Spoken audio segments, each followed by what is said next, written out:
Welcome back. So, I want to talk about a career today that didn't last that long because it's fascinating. It's fascinating how quickly Jim Carey, who became known as Jim Carey, net detective, burst onto the scene.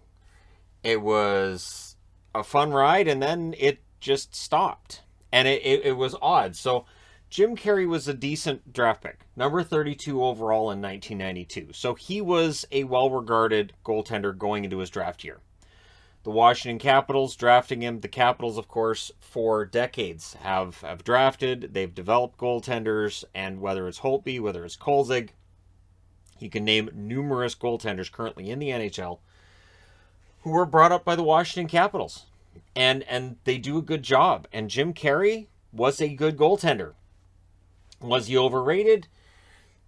There is that argument to be made. So 94-95 is his first year in the NHL. He plays 28 games. His 18 wins were ninth in the NHL. 18-6-3 record. His .913 save percentage was seventh in the NHL, and he had 4 shutouts. In the playoffs, it was a rough playoffs. 7 games, 2-4, .834 save percentage. But he's on the all-rookie team. He finishes second in Calder voting, and he's third in the Vezina. Yeah, 94-95 is a lockout-shortened season, so 28 games. More than half the season, and he's third in Vezina voting. 95-96 is a big year for Jim Carey. So 71 games, 35 wins, which is second in the NHL, 24 losses, 9 overtime shootout losses. I think we're into it at that point. They could be ties. It's fine. Either way, right? 35-24-9 record, .906 save percentage, but 9 shutouts. In the playoffs, he plays 3 games, only has 1 decision. That's a loss. .744 is the save percentage. It's ugly. But he wins the Vezina Trophy that year. He's a first-team All-Star, and he's 8th in Hart voting. He plays 71 games. So his save percentage at .906 is low, but he does win a lot of games, and 71 games played. So I had to pull this out because, again, I use old yearbooks. Old yearbooks give you a window into the past and what was going on. And so you can look up stuff and articles online, but this gives you an idea. So the Washington Capitals, there's Jim Carey right there, wearing the same jersey I'm wearing now. Not the exact same. I don't have a game-worn jersey on currently. So Carey was a runner-up for the Vezina Trophy as a rookie and won it last year. That made him the first player in NHL history to be a Vezina finalist his first 2 years in the league. No pressure. Carey seems to have adjusted to the fact that playing with this defense, he won't face many shots and must be prepared for long idle stretches. So, goals against average and shutouts are high, save percentage is low. And the argument being, he's not facing a ton of shots, so the lower save percentage is okay because everything else ends up working out. Backup Olaf Kolzig has shown in the past 2 playoffs he can be counted on, unfortunately, for the Capitals. So, that's the thing. Olaf Kolzig's the backup to Jim Carey at this point. Jim Carey in the playoffs has been an issue, right? So, Carey had to falter first. Unfortunately for the Capitals, Carey had to falter first. So Carey had to falter, and then Kolzig goes in and shows he's a good playoff goaltender. And we've seen this in history before. And at some point, there's a history video to be made on goaltenders who are good in the regular season, and then in the postseason, they get usurped. And then seasons following, maybe that starting goaltender isn't seen as a guy they can count on. The backup is. Because it's happened before. Ron Tugnut was signed by the Ottawa Senators as a free agent. The Capitals filled that void with the signing of German standout Mark Seliger. I don't think Mark Seliger played a single game in the NHL. And it's interesting because at this point, they don't have a lot of faith in Kolzig either. Kolzig played 18 games that year. Let's thumb through and find it here. So you've got the .906 save percentage for Carey. You've got an 88.7, so .887 save percentage for Kolzig. So Kolzig's numbers weren't fantastic. But then in the playoffs, Kolzig goes up to .934, while you've got Carey at the .744 save percentage. So Carey was 0-1, Kolzig was 2-3. Carey's goals against average in the playoffs that year was 6.19. Kolzig was 1.94. So again, it's, well, unfortunately, Kolzig was the guy in the playoffs because Carey faltered. Right. And so that's the argument coming out of that. 95-96, your save percentage leader's Dominic Hasek at 920 for the Buffalo Sabres. So looking back at this, we can say, why wouldn't Hasek have been the guy that wins the Vezina Trophy? Darren Pupa, 918 save percentage for Tampa. Hackett, 916 save percentage for Chicago. Jeff Hackett, very underrated goaltender even at the time. I underrated him myself. I apologize to Hackett if he watches this. Guy Bear, 914 save percentage for Anaheim. Ron Hextall, 913 save percentage for Philadelphia. Mike Richter, 912 save percentage for the New York Rangers. Brodeur, 911 save percentage for New Jersey. Osgood, 911 save percentage for Detroit. And Felix Potvin had a 910 goals against, or save percentage for the Toronto Maple Leafs that year. And I bring up that list because, yeah, Carey's 906 stands out. This is part of the reason why I use save percentage rather than goals against average when I do goalie videos.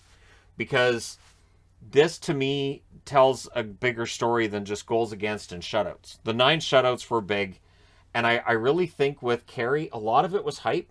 Like, he was a good goaltender. Don't get me wrong, he was a good goaltender. And 95-96, I was excited for Jim Carey, too. And going into that series against Pittsburgh, I had my fingers crossed, like, come on, prove that last year's faltering in the first round, that, you know, you can get past that, and then it just doesn't work. So going into 96-97, he's got to kind of prove, hey, you know, I'm for real. I haven't just set a record with being in the Vezina hunt 2 years in a row. I'm the real deal. 40 games played with Washington, 17-18-3 record, 893 save percentage, just the one shutout. That bubble burst so fast. And so now Jim Carey, who's still young, he's only 5 years out from his draft, he's available for trade. The Boston Bruins, at this point, goaltending is, it's usually fluid for the Bruins in the late 90s. I seem to remember them going through a lot of goaltenders. And so March 1st, Boston acquires Jim Carey in a pretty big trade. It's Carey going with a 1997 third-round pick, Jason Allison, and Anson Carter in exchange for Adam Oates, Bill Ranford, and Rick Tocchet. It is a huge trade. And so what they're doing is the Bruins are giving up Ranford to go to the Capitals. The Capitals are getting a veteran in Ranford that they believe they can rely on. And for the Boston Bruins, they are looking at Carey and saying, maybe this will be our future goaltender. However, it doesn't go well in Boston. Bottoms out. 19 games, 5-13 is his record, 871 save percentage. It's a disaster. It's an absolute disaster. And it's not the first or last goaltending disaster Boston had. During that era, I remember a lot of goalies coming through and a lot of sighing and a lot of, you know, the way Mickey Redmond watches games and he's very real, and you can hear it during the games. I was like that a lot watching the Boston games back then. So 97-98, he plays 10 games for the Boston Bruins, 3-2-1 record, 893 save percentage, and 2 shutouts. It is interesting that he has 2 shutouts that year, but he does only play the 10 games. So Boston lets him go. He ends up in St. Louis in 98-99, plays 4 games that year, 1-2 record, 829 save percentage for Jim Carey in what would be his final year in the National Hockey League. He ends up with 172 games played, a record of 79, 65, and 16, 898 save percentage, and 16 shutouts in his career. Ridiculous amount of shutouts. 16 shutouts in 172 games. Short career, lots of shutouts. In the playoffs, 10 games, 2-5 record, 816 save percentage. And this is why when people talk about goaltenders that are doing really well, I may say we'll see in the playoffs. The playoffs can really reveal which goaltenders could stick around for a long time and which ones likely won't. Or maybe a team like Pittsburgh gets a book on a guy and they say, all right, here's where the weakness is. And then they expose that and then the rest of the league picks up on it. And you see that goaltender stats start to drop off, right? So for the Capitals themselves, 94-95, they had a 22-18-8 record. They lost in the first round to Pittsburgh. 95-96, they finished 39-32-11. They lost in the first round to, Pittsburgh. And then 96-97, they finished 33-40-9. No playoffs. 1998, they made it all the way to the finals. And then they started losing to Pittsburgh again after that. Which is sort of Washington's thing.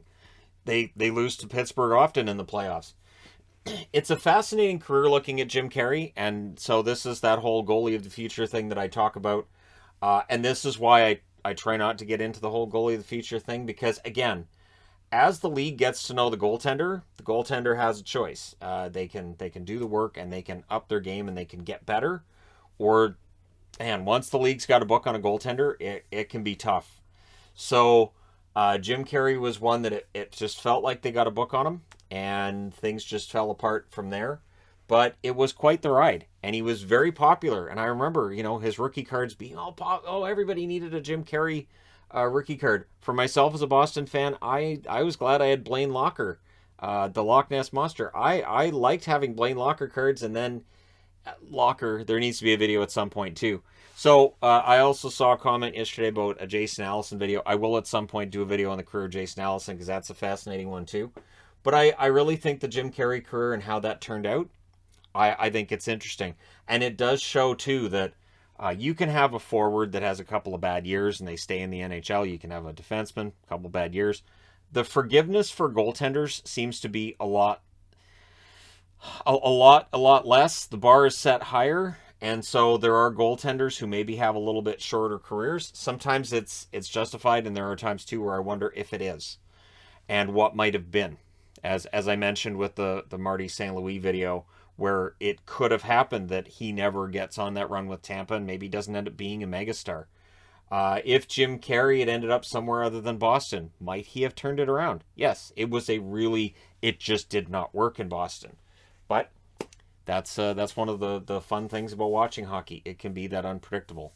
And a trade that at the time looked like it was this huge deal, and maybe Jim Carey turned around.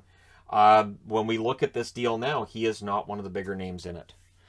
And so, yeah, I thought it would be interesting to do a video today on Jim Carey, who was an all-star early on in his career, and then it just sort of ended from there. So let me know your thoughts if you watched Jim Carey play.